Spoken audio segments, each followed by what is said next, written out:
Divine grace of Sai Baba Satyapal रहुलजा ने इनको ये लिखा है इस पुस्तक को। इसमें ये पढ़ सकते हैं, साईं बाबा ने खुद बोला है कि मेरा जो अंतिम संस्कार होना चाहिए वो दोनों धर्म के अनुसार होना चाहिए। अब ये सवाल यहाँ पर ये है, अब ये सवाल यहाँ पर ये है शंकराचार्य महाराज जी कि कई लोग मानते हैं कि वो साईं बाबा की समाधि स्थल है, तो समाधि तो होती है, समाधि क्या किसी मुस्लिम की हो सकती है क्या? नहीं, मुस्लिम में समाधि नहीं होती है। और हमारे धर्म जब समाधि देते हैं तो उसके बाद के बहुत सारे क्रियाकलाप हैं जो हमारे सनातन धर्म के अंतर्गत कराए जाते हैं, जिसमें ब्राह्मणों के द्वारा जो है उनकी सोटसी कराई जाती है, उनका सारा संस्कार कराया जाता है। अगर वो लिखित रूप से उसमें है तो ठीक है, फिर तो मतलब एक सनातन धर्म के ही संत है। और अगर नहीं है तो इस पर इनको कहीं ना कहीं प्रमाण देना चाहिए इन लोगों को। आप ये मानते हैं कि अगर वहां पर समाधि बनी है तो पूरी प्रक्रियाओं का पालन करने के बाद बना होगा, तो आप कह रहे हैं इस हिसाब से वो संत हैं? नहीं, हिंदू संत हैं। समाधि की प्रक्रिया पूरी अगर की गई है तो वही तो हम कह रहे हैं, उसका प्रमाण होना चाहिए, उसका लिखित होना चाहिए कि उनकी कैसी समाधि की प्रक्रिया की गई। जो हमारे सनातन धर्म में संतों की समाधि दी जाती है, जैसे हम सन्यासी हैं तो हमारा अंत्येष्टि नहीं होगी, या तो हमें जल में विसर्जन किया जाएगा तो भूमि में डाला जाएगा। अब भूमि में जब डाला जाएगा तो उसके बाद हमारी सोटसी क्रिया होगी, उस क्रिया के अंतर्गत पिंडदान भी होता है, बाकी चीजें भी होती हैं। तो वो अगर की गई है तो फिर तो वो सनातन धर्म के अंतर्गत ही संत माने जाएंगे। मीराबाई तो कृष्ण की मूर्ति में विलीन हो गई थी, कहाँ उनकी समाधि या उनका कौन सा क्रियाकर्म हुआ? वो कृष्ण की मूर्ति में विलीन हुई। जितने काले खां जी जो मुस्लिम थे वो कृष्ण में विलीन हुए। आप सुनिए, और श्रद्धा सबूरी में बात कीजिए। आप श्रद्धा सबूरी मुस्लिम बने या हिंदू बने, बताइए। नहीं, उन्होंने कहा कि अगर पूरी प्रक्रियाओं का पालन करके उनको समाधि दी गई होगी तो फिर वो हिंदू संत आप उनको कह सकते हैं। मीराबाई संत ही आ गई थी, का पालन करके उनको संतों का पालन नहीं हो पाता है। किसी भी गंगा में या किसी भी नदी में अस्थियों का प्रवाहित नहीं किया उन्होंने दोनों तरफ से। अब है हिंदू तरफ से भी और मुसलमान तरफ से भी ये वर्णन है इसमें, और ये इसका सार है। आपके कहने से थोड़ी हो जाता है कि वर्णन गलत है, आपने कह दिया ये बेवकूफ है, ऑथर पागल है। आपके कहने से कुछ नहीं होता, आपके कहने से कोई बात ही नहीं है। इनके पास जितनी पुस्तकें हैं उन पुस्तकों के आधार पर ये कह रही हैं कि इसमें जो लिखा हुआ है वो ये तमाम बातें लिखी हुई हैं। साईं बाबा को अगर हिंदू थे, मुसलमान उनको मानते नहीं थे, तो जब ये मरे, जो इन्होंने बोला कि उनको दो जगह संस्कार किया जाए, जब मुसलमान उनको मानते ही नहीं तो फिर संस्कार का क्या मतलब होता है? और साईं बाबा की तस्वीर देखिए आप, ये कहीं से हिंदू संत की तरह दिखता है, ये हिंदू संत की तरह दिखता है। सबका मालिक एक है, सबका मालिक एक है, ये कहा जाता है। एक सेकंड, फिर शोर होने लगा। प्लीज शोर नहीं। सबका मालिक एक है। साईं बाबा सभी धर्मों को, सभी मजहब के, सभी पंथ के लोगों से मिलते थे और उनके जो भी दुख थे दूर करते थे। अब इनका जो एक अहम सवाल है जो बार बार उठता भी है कि साईं बाबा अगर कहते हैं सबका मालिक एक है, सबका मालिक अल्लाह है, अल्लाह मालिक है, तो कितने मुस्लिम मानते हैं ये बताइए? सबसे ज्यादा वहां पर शिरडी साईं बाबा में जाने वालों की संख्या किसकी है? हिंदुओं की है। कोई मुसलमान? अच्छा सुनिए, अभी मुसलमान अंदर मंदिर में क्यों नहीं जाते? पहले मेरी बात सुन लीजिए। देखिए, मेरी बात सुन लीजिए। इन्होंने बोला 0% मुस्लिम नहीं मानते, आप ही लोगों में पहले क्लैरिटी नहीं है। नहीं क्लैरिटी है। देखो मैं बताऊं आपको, ये सब लोग जाते हैं। मैं आपको बता दूं, वहाँ पे मुस्लिम भी जाते हैं, ऐसा नहीं है। इनको कैसे पता? अब मैं तो उदाहरण दूंगा ना आपको मैं उदाहरण दूंगा। मुस्लिम भी जाते हैं। अरे यार, स्कूल चलाते हैं, सिर्फ बहस कर सकते हैं, कुछ नहीं कर सकते। तो फिर तो मुस्लिम भी जाते हैं, सर्व धर्म के लोग जाते हैं, सर्व धर्म के लोग जाते हैं। और बाबा सबका मालिक एक कहते थे, इसीलिए क्योंकि अंग्रेजों का समय था, हिंदू मुस्लिम की प्रॉब्लम थी, तो उन्होंने देखिए यहाँ पर ऑडियंस में कुछ लोग थे, इन्होंने साफ कहा कि ये साईं बाबा को नहीं मानते। एक सेकंड सर जी, इन्होंने कहा नहीं मानते। ये जाने की बात है ना मुस्लिम की। नहीं कह रहे ये क्या मान रहे हैं, हम उस पर भी नहीं जा रहे। नहीं मानते। आप साईं बाबा को मुस्लिम मानते हैं, हिंदू मानते हैं? बिल्कुल ठीक है। आप साईं बाबा को मुस्लिम मानते हैं, हिंदू मानते हैं? अगर ये विवाद और सवाल है तो आप अपनी राय भी स्पष्ट रखिए। हिंदू या मुसलमान क्या मानते हैं? नहीं पता, हिंदू है मुसलमान आपको नहीं पता, लेकिन आप क्यों नहीं मानते? अगर आपको पता ही नहीं कि हिंदू या मुसलमान है तो आप क्यों नहीं मानते? मुसलमानों में मूर्ति पूजा मना है, हराम। अच्छा, इसीलिए आप नहीं मानते, इसीलिए नहीं मानते। कट्टरता आप लोगों की तरफ से कोई सवाल? जी हाँ, अगर जोर से बोलिए, एक सेकंड सवाल। हाँ, जैसे हम बाकी भगवान को हमारे गीता रामायण सब में उनका वर्णन है। सवाल सुन लीजिए प्लीज। हाँ, जैसे गीता और रामायण में बाकी भगवान का वर्णन है तो हम उनको मानते हैं। अगर साईं जी का भी उसमें वर्णन होता तो हम उनको भी मानते, पर किसी भी हमारे धर्म उसमें वर्णन ही नहीं है, उल्लेख ही नहीं किया गया साईं जी का। ठीक है, इनका सवाल है कि कहीं गीता रामायण पुराण में कहीं साईं का वर्णन नहीं है। अगर वो कह रहे हैं कि अगर वो वर्णन होता तो शायद हम भी मानते। देखिए यार, यही बात है, का प्रकाश इनके ऊपर है, हम यही तो बात कर रहे हैं।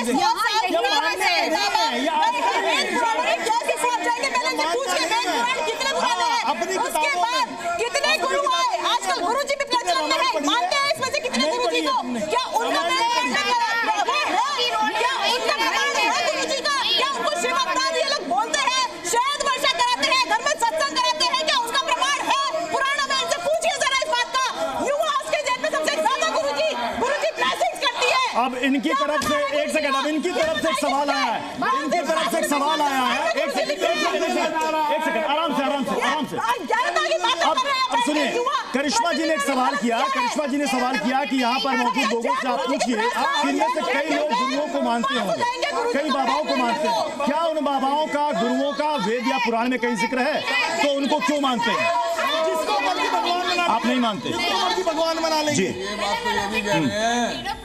हाँ, तो मुस्लिम दोस्तों के साथ भी रहते हैं। हाँ, तो क्या अगर हम गलती से अल्लाह बोल दिए तो क्या हम जरूरी है कि हम हिंदू से मुस्लिम हो गए? उसी तरह अगर बाबा की किताब सवाल सुनिए। हाँ, जैसे कि हम हिंदू हैं तो हम मुस्लिम दोस्तों के साथ भी रहते हैं, तो अगर हम उनके साथ रहते हैं और हमारे मुंह से गलती से निकल गया अल्लाह, तो जरूरी तो नहीं है कि हम हिंदू से मुस्लिम हो गए। उसी तरह बाबा की किताब में लिखा गया कि वो अल्लाह मालिक है, तो क्या वो जरूरी थोड़ी है कि वो मुस्लिम सबके लिए हो? देखिए, ये भी सवाल अच्छा सवाल है अमनगिरी जी। वो कह रहे हैं कि अगर कोई हिंदू अपने मुंह से अगर उनके अल्लाह निकल गया तो क्या वो हिंदू नहीं रहेगा?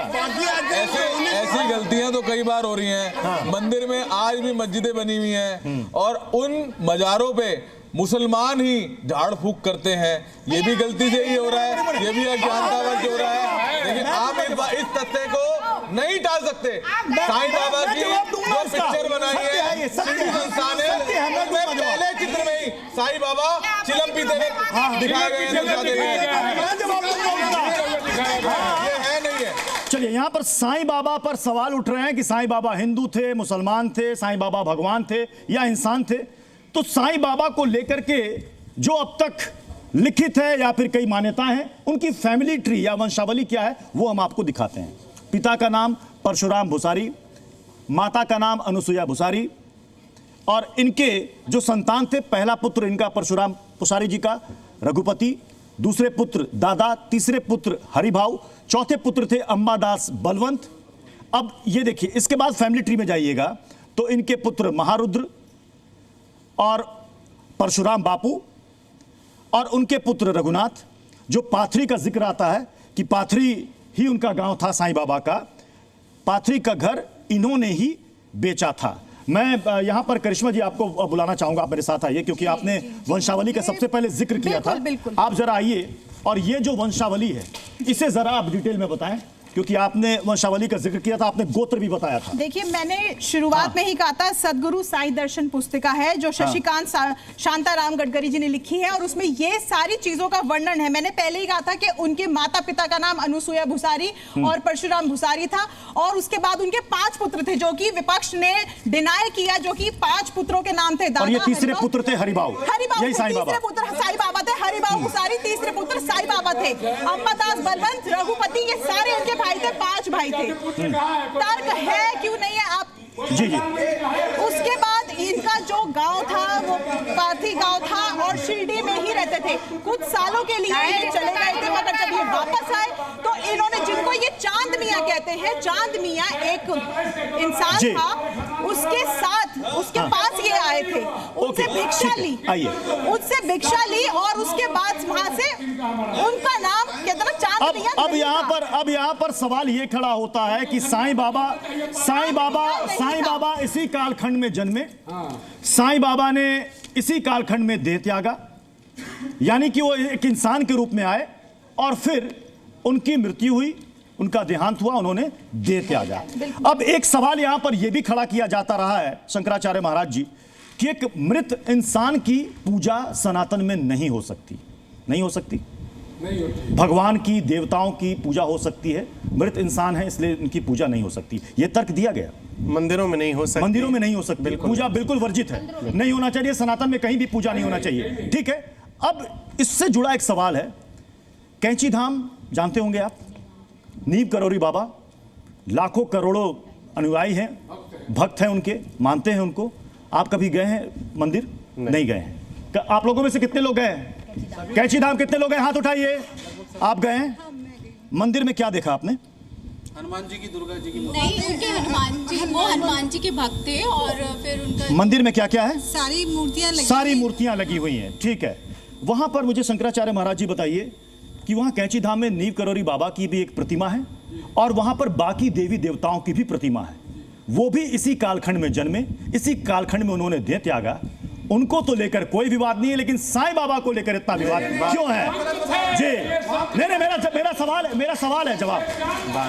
हाँ, एक सेकंड। बात यह है कि कैंची धाम के जो संत हैं, हाँ, उन्होंने सनातन धर्म का प्रचार प्रसार किया है, सनातन धर्म की ही चर्चा की है, सनातन धर्म के ही अनुरूप उन्होंने अपने जीवन का यापन किया है।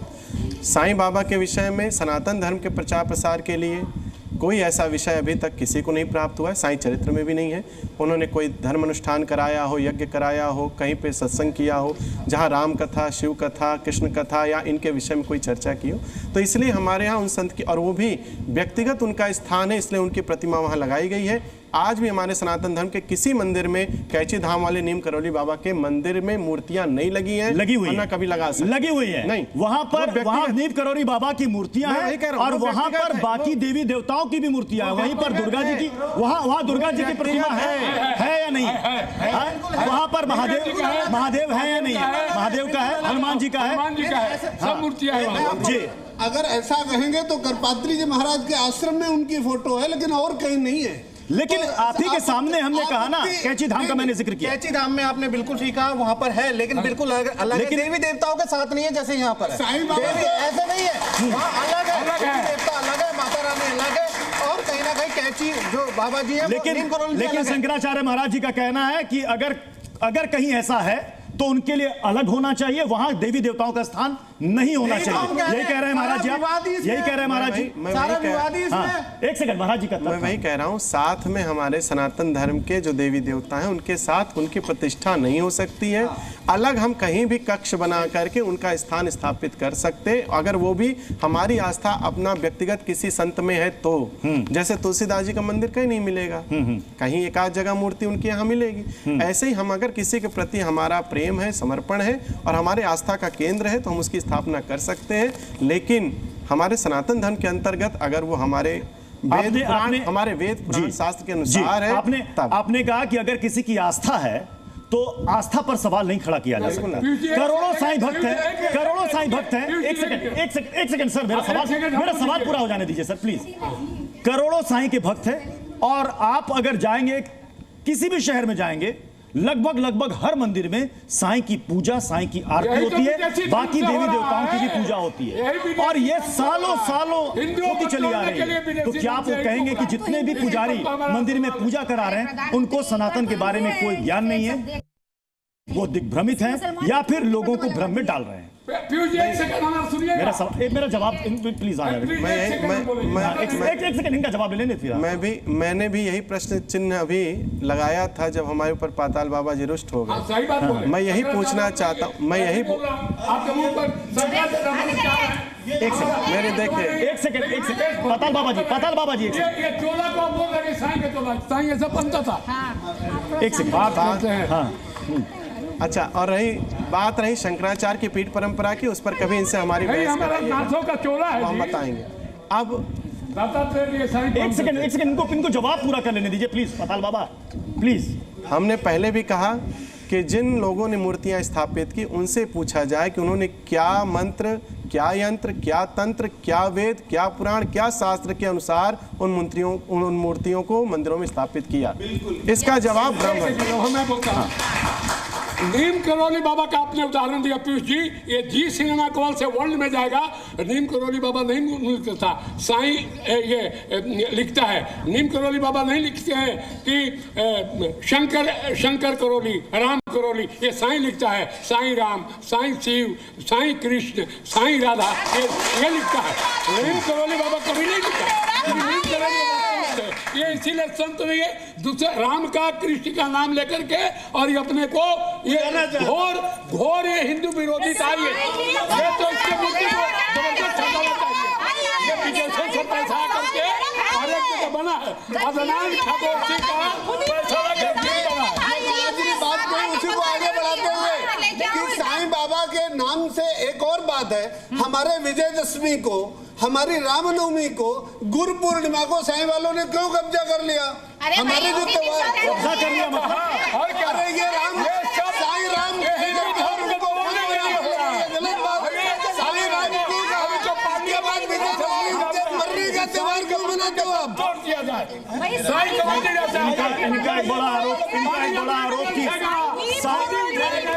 साईं के मानने वालों ने हमारे रामनवमी को कब्जा कर लिया। उसके लिए इनको साईं सच्चरित्र पढ़ने की आवश्यकता है। उससे जुड़ी हुई अत्यंत कहानियां नीम करोली बाबा ने खुद बोला है कि साईं मेरा भाई है। ये कह रहे हैं कि खुद नीम करोली बाबा ने कहा है कि साईं मेरा भाई है।